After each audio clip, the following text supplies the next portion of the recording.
Hello, and welcome to my channel devoted to talking about porcelain on YouTube.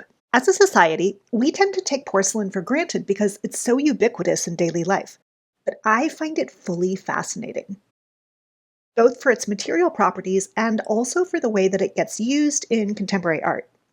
So this is a quick introduction, both to myself and to this project.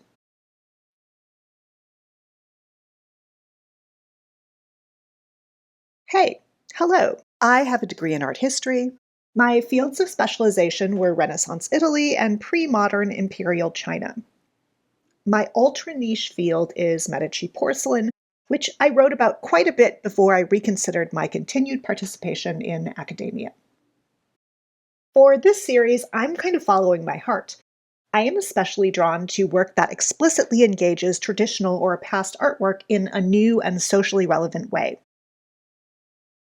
Also, I've consumed a lot of YouTube content since the pandemic started, and feel a sort of indebtedness to the creators here who've helped me learn new things or think new thoughts. I especially love folks who use a little bit of critical theory, which I also use in my own work. And I think visual art is especially conducive to the video essay format, so here I am.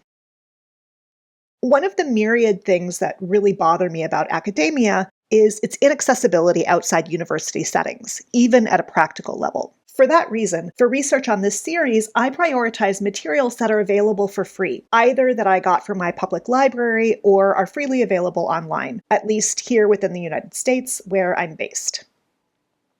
For folks outside the US, some of these will definitely be available through links that I provide as well. So that I don't need to explain what my key sources are in every single video, I quickly do so here. JSTOR, academia.edu, and archive.org all require a login to use, but are free once you're in, and these are the primary places I find most of my research these days. And of course, I will cross-reference to YouTube whenever possible. I've taken the title for this series from a 2002 book by Leo Steinberg, which I love, Leonardo's Incessant Last Supper. For folks who aren't specialists in the Italian Renaissance, Leo Steinberg was one of the classic 20th century white male art historians. For example, he's definitely been memed, and was kind of the wild child of the group.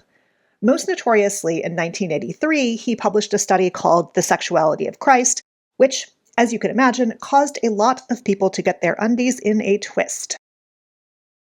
I chose to make a little homage to Steinberg's work in my series title because, after noting that Leonardo's Last Supper has elicited hundreds of years' worth of scholarly ink to be spilled, Steinberg argues that this incessant interest derives from the fact that the painting appears to be clear and straightforward, while in fact being steeped in exquisite ambiguity. Or in other words, consistently layered, double-functioning, polysemantic. I love this quality in art. When something is interesting and compelling enough to generate an exchange of ideas over the course of time, I think it's especially wonderful when different elements speak productively to different people. That's really exciting. In Steinberg's own words, perceptions of the Last Supper, especially where they differ from one another, may become sources of insight to the work itself. Scholarly disagreements are not treated as occasions for taking sides, but as hints that the Last Supper is doing more than one thing at a time. So, to reiterate the key point here, disagreements, when not treated as occasions for taking sides, hint that really any artwork is doing more than one thing at a time. On this point, opinions expressed here, when they are expressed, are my own unless explicitly stated otherwise. I never presume that my interpretation is synonymous with the artist's intent. I actually shy away from using a lens of artistic intent as my primary framework for analysis.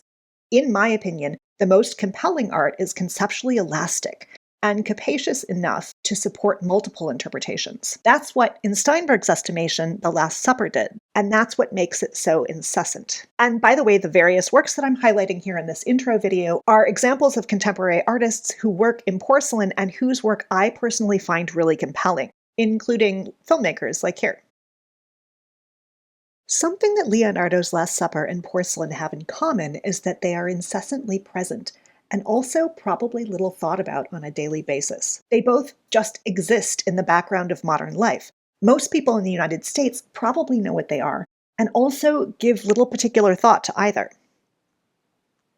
There are obviously limits to my comparison between the incessant quality of porcelain and Leonardo's Last Supper, but there are surprising similarities. On the surface, Leonardo's Last Supper would appear to be a unique masterpiece, whereas porcelain is so common that we hardly take note of it on a daily basis. On the other hand, the Last Supper has been replicated so many times that arguably we've culturally ceased to see it as extraordinary at this point. I could also talk about their respective durability. Porcelain is famously easy to break, but nearly impossible to destroy. The Last Supper has been peeling off its walls since 20 years after Leonardo finished it, yet through sheer human will has been maintained in its place. As a final scripting this video in 2024, it continues to float in a pale wash of watercolor on the erstwhile monastic dining room wall of a monastery in Milan. Porcelain contains all these contradictions. It's been understood as at once exceptionally fragile and astonishingly durable, common and precious, rigid and plastic, art and technology, significant and insignificant. I am ultimately interested in both the way that porcelain is used in contemporary art and design and in the way that it signifies, meaning what message does it send just by being itself? And I have a lot of thoughts and ideas about this. I hope through this series to make porcelain as interesting to you as it is to me.